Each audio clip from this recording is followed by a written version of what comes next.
All right, family. So we're here with another interview. This is interview 12. Who we got here? Confucius. Confucius. My name, Confucius Hernton. Confucius Hernton. From Detroit. From Detroit. You got a Detroit brethren right here. Okay, so Confucius, how many kids you got, man? I have 6 kids. 6 kids. Boys, girls? 3 boys, 3 girls. 3 boys, 3 girls. Wow. So you was building a basketball team. A little bit. They're my kids. Hey, that's what it's all about, man. So when it comes to fatherhood, what's the greatest lesson that you feel you've had to instill into your kids as a father? What's the greatest lesson, like, when it comes to, moving in this world? What's one of those things where you're like, because I know it's probably multiple, right? But what's the one thing you felt like you had to instill into your kids as a father? To learn how to be true to themselves. True to themselves. True to themselves. Okay. The world will tell you Mm-hmm. or try to dictate to you who you are. Wow. Yeah. But you have to be true to yourselves. Mm. And that you learn that through your family.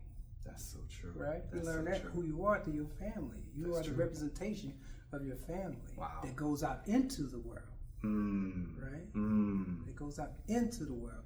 And so we've been conditioned, Yep. that, hey, education and go out and do you. That's not bad. That's not a good way to move. No, that's not a good way to move. The understanding of concept of family Yeah. is if my son goes out and gets a young woman, what does he do? He brings her back to the family. Back to the family. For approval, That's right? it. That's the. If you could keep that tight, I love how you said that, man, because it brings me to a question I want to ask you. When you're talking about family, how important it is as a father to lay down, set groundwork for how the family's going to move. So what I'm asking is, what's a non-negotiable that you had in your household, as you were raising your kids? Like, what's that thing where you're like, nah, this is where we stand as a family? Yeah. So mine is character driven. So no stealing, no lying. So good character had to be the. Because you're the representation of the family going out. It always goes back to that. I see your theme. Representation of the So family. you you hoodlum, then What are you gonna get out of that? Well, daddy, right? Right. Daddy didn't raise him right. Wow. Right. That's cool. I like that, man. So let me ask you, because we as fathers, we always have to be introspective and kind of make sure that we're always growing and stuff like that. Has there been a time, this might be a little deep, but has there been a time where you felt like as a father you may have almost maybe not lost the family, but you may have added something, or you may have directed the family in the wrong direction? Oh, absolutely. You make mistakes all the time. All the time. One of the biggest things fathers do, we have a lot of pride.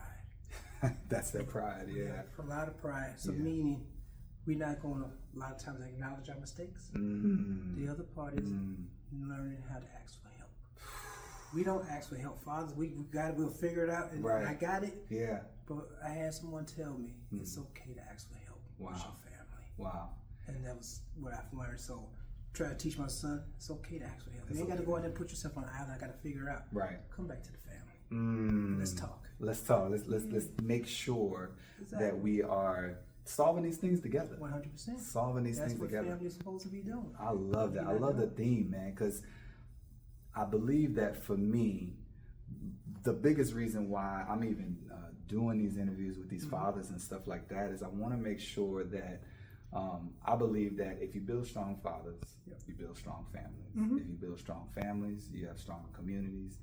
If your communities are tight, then you can make some major change in this world. 100%. So for me, I think and God has put us there for that. So that I'm glad you making me think about this theme called fatherhood and community and family. So I really do appreciate that.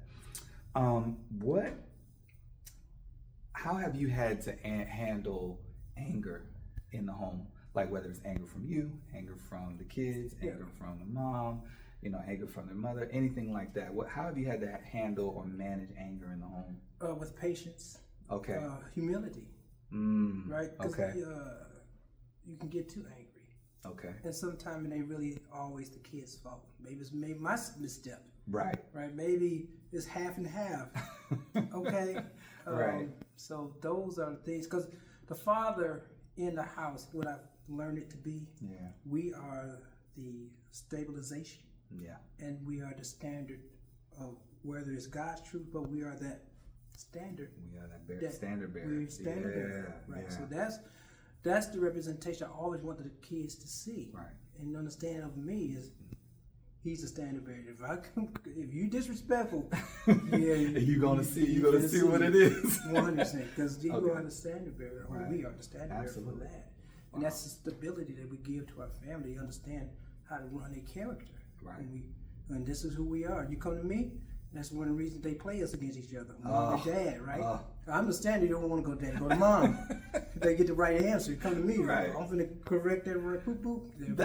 That's actually a good segue, man, because we talk about kids balancing between the parents, like trying to play parents against each other. Have you had an example where your kids try to play you against the mom? Or anything where it's like, because the reason I ask that is because sometimes, us as fathers, when we're setting that standard, we have to be the, kind of the more the even keel, and making sure that even if I have to, not go back on something I said, but even if I have to correct something that I said, I have to be that example. Yep. So is there any kind of example that, you're willing to share that would really kind of highlight that from a fatherhood perspective, where you had to really... Yeah, well, I mean, mine is differentiating privilege and then right. So as a family member, you have a right to, go in the refrigerator, do whatever you want to do in the house. Right. But if I want to go to prom, that's a privilege. That's a privilege. It's not a right. Right. Wow. Right. So now, okay. I'm just, all my friends going out, but see, for me, I'm character based. Okay. And so I know my kid. Yep. And if you open certain Pandora boxes, you ain't gonna close it. You ain't gonna close it. You just got to deal with it. You gotta have to deal with it now. Right. So that's kind of how I am. Okay. But just differentiating between right and privilege. Right. That they need to understand it, because everything ain't a privilege. Wow. Just so you know, I'm writing that down, man. I'm writing that down. Right versus privilege. I love that, man. Yeah. So, last question for you. If there was one sentence that you had to leave with your kids, God forbid something happens to you, and you had to leave it with your kids so that they knew this from dad, what would that be? Fear God. Fear God. 100%. It's so.